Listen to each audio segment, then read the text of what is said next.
Good afternoon, everybody. This is Gene Bohensky at IR Thermal Systems.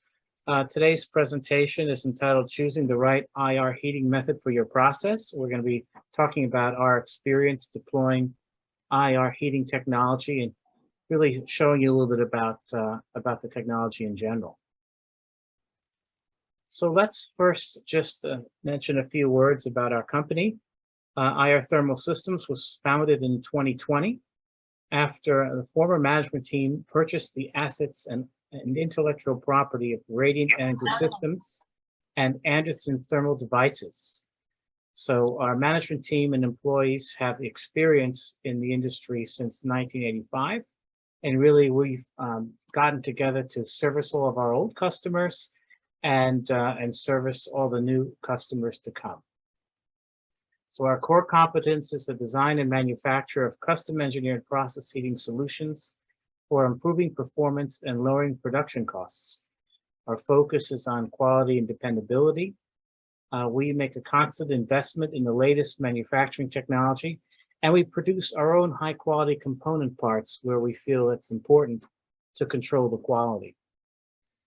We basically focus on continuous heating processes. And we're also technology independent, so that allows us the freedom to choose the best technology for the customer's application. Because some companies just focus on hot air systems, others focus only on infrared. We do both, and we do a lot of combo heaters of both. So that allows us to determine what is really the best technology for the application, without having the bias. So we basically focus on building custom process heating solutions for preheating, drying, and curing applications. I can mention hot air systems, IR systems, and heaters, and combination hybrid IR and hot air systems, where IR is used as a booster, kind of like what some of our customers have been asking us for.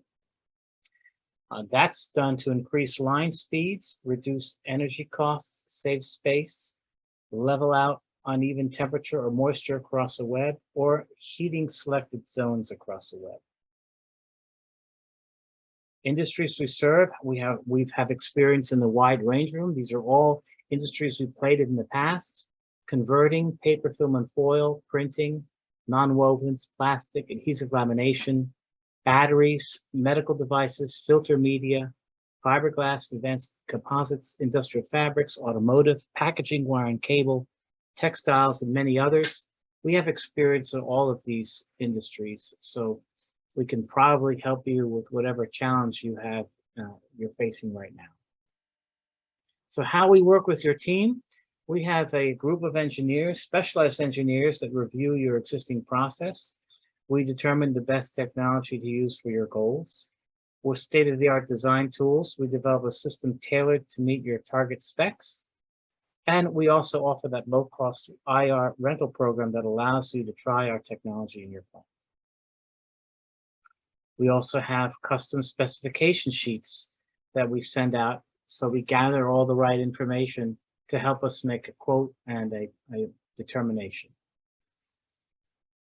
And our three major applications include drying, that's solvent vaporization and evaporation; curing, a final web coating temperature requirement for modern paints and powder coating, normally following a drying requirement; and also just heating, just basic heating, raising the temperature of a product, whether the product needs to be heat set, heated before lamination, or 100% solids application, silicone coating or foils. And also metals, especially with IR, we also heat metals. So why would you choose IR heating to begin with? Well, IR heating systems are more efficient, with lower energy requirements for the same results. The energy costs of heating and drying can be significant. More companies are installing this technology to be more green. I know some of our competitors really focus on the climate impact with CO2 reduction and energy reduction. That all applies to our products too, with IR heating. Energy is directly transferred from the heater to the target object for a higher heat transfer rate, and they're available in electric or gas powered. with just some basic infrared heater characteristics. They're easy to zone for uniform heating of the product and width changes, fast response to changing process conditions, including quick startup and shutdown in most styles of heaters, low initial capital and installation costs, including floor space savings. And again, they're often added to existing conventional dryers to increase line speed and improve process quality. So there are basically three different types of heaters, of three different groups, and the heating temperature is dependent on the wavelength.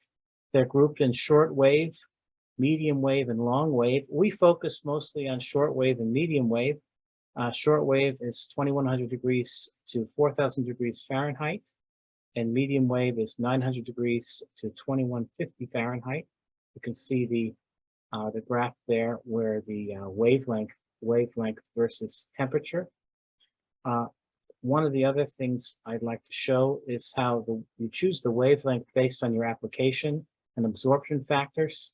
If you're doing, depending on the solvent or the material that you want to heat, different materials have different absorption factors, and with infrared, you can really pretty much dial in your temperature and to get to that wavelength that you need.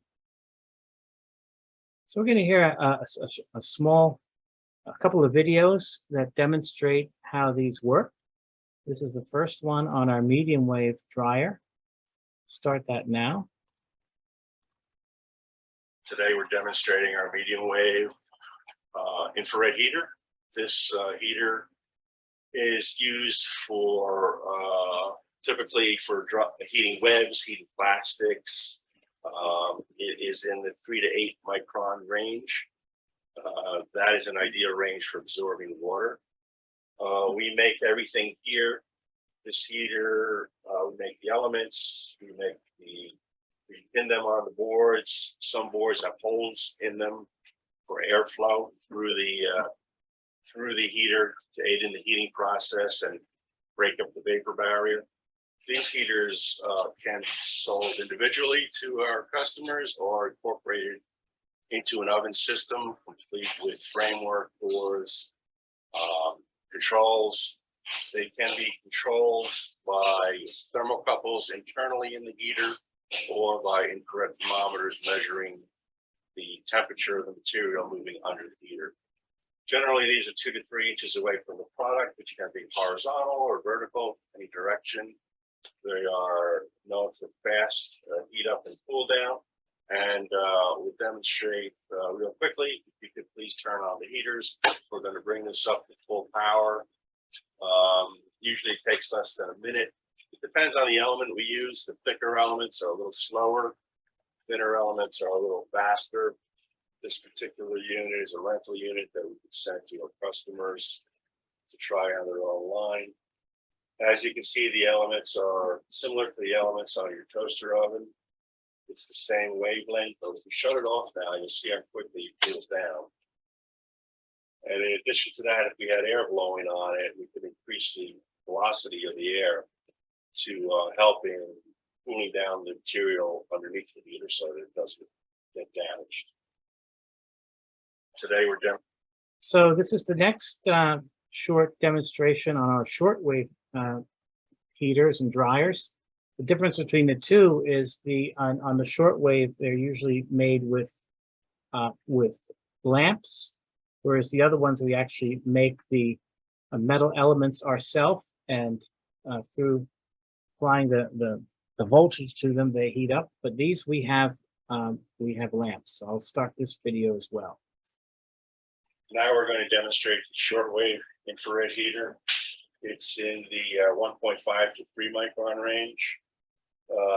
It's a quite intense heat. There's in a small package. This particular unit has some air holes for aiding in the heating process, breaking up a vapor barrier. And the lamp itself is made of tungsten inside with a gas that's in a sealed quartz tube. These elements can get up to 3,500 degrees versus 1800 degrees on the medium wave. So now we'll go ahead and turn it up, and we'll bring it up slowly because it does have a high inrush. So using an SCR like we are, you want to make sure you have a little bit of a delay so that you don't blow fuses. We use high-speed fuses on the SCRs to protect them. So here you can see it's really just maybe a quarter of the way, halfway, and it will get very intense, the heat. It is okay to look near it, at it, but not directly at it, just like you wouldn't look at the sun. It's not as hazardous as UV lamps are. UV lamps you don't want to look at all. You can look at these. Best not to look at them for an extended amount of time. Shut that off now. As you can see, it's an intense amount of heat in a very small area. Quick heat up and cool down. Thing about these is you can't control them with the thermocouple internal because the lamps are sealed. The best way to do it is with an infrared thermometer measuring the temperature of the material being heated. Now we're going to. Thanks to Cornell on the videos. So that just shows you basically how they work, what they look like in operation. I just want to spend a couple of moments going through some IR heater applications. So they're used for industrial drying, powder coating, and paints, coating, annealing, filter media, nanofilms, battery, and fuel cell materials. So as solvent chemistries become more complex, IR heating becomes required due to faster response time and better control of temperature, where you can really dial in the ideal temperature required for that solvent base. Also, plastic for embossing. Medium wave infrared directly heats and softens the surface quickly. Also, water-based coating on film. Medium wave infrared directly heats the surface and is the most efficient wavelength for water evaporation, and can be used with or without air. Air removes the steam and prevents skinning effect, and improves the efficiency of infrared to remove volume solvents. So it's also used for adhesives, impregnated fiberglass, and food applications. It's also used to improve paint quality. New coating methods require consistent high heat for proper curing, especially when removing orange peel from paints. Also, metal processing. IR emitters can precisely be adjusted to the product and process. Medium wave IR dries faster on the surface, while short wave IR tends to penetrate deeper into the material. High gloss metals reflect very strongly, while dark surfaces absorb the heat well, and each metal absorbs the heat differently. Flat sheets or solid blocks heat up at different rates. And in general, infrared heating improves the energy efficiency or efficacy of drying applications. So there's also another choice to make of whether you use gas or electric for infrared. So for electric, you have a wider temperature range, better turn down with infinite temperature control and tunability, and about 10 to 55 watts per square inch is the operational range. Gas infrared heating gives you a higher density of heat that allows higher temperatures and high intensity heat in the small package. So 50,000 BTU per square foot equates to 60 to 100 watts per square inch. It's more intensive medium wave heating. So the choice of gas or electric might be made by local energy costs.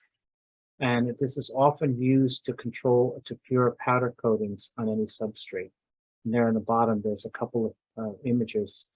The infrared emitter, like you saw in the one in the video, versus the gas emitter there on the right. So when you're getting to know IR heating, it's essential to run trials in the lab or on a pilot line to confirm dryer sizing and the desired finished product.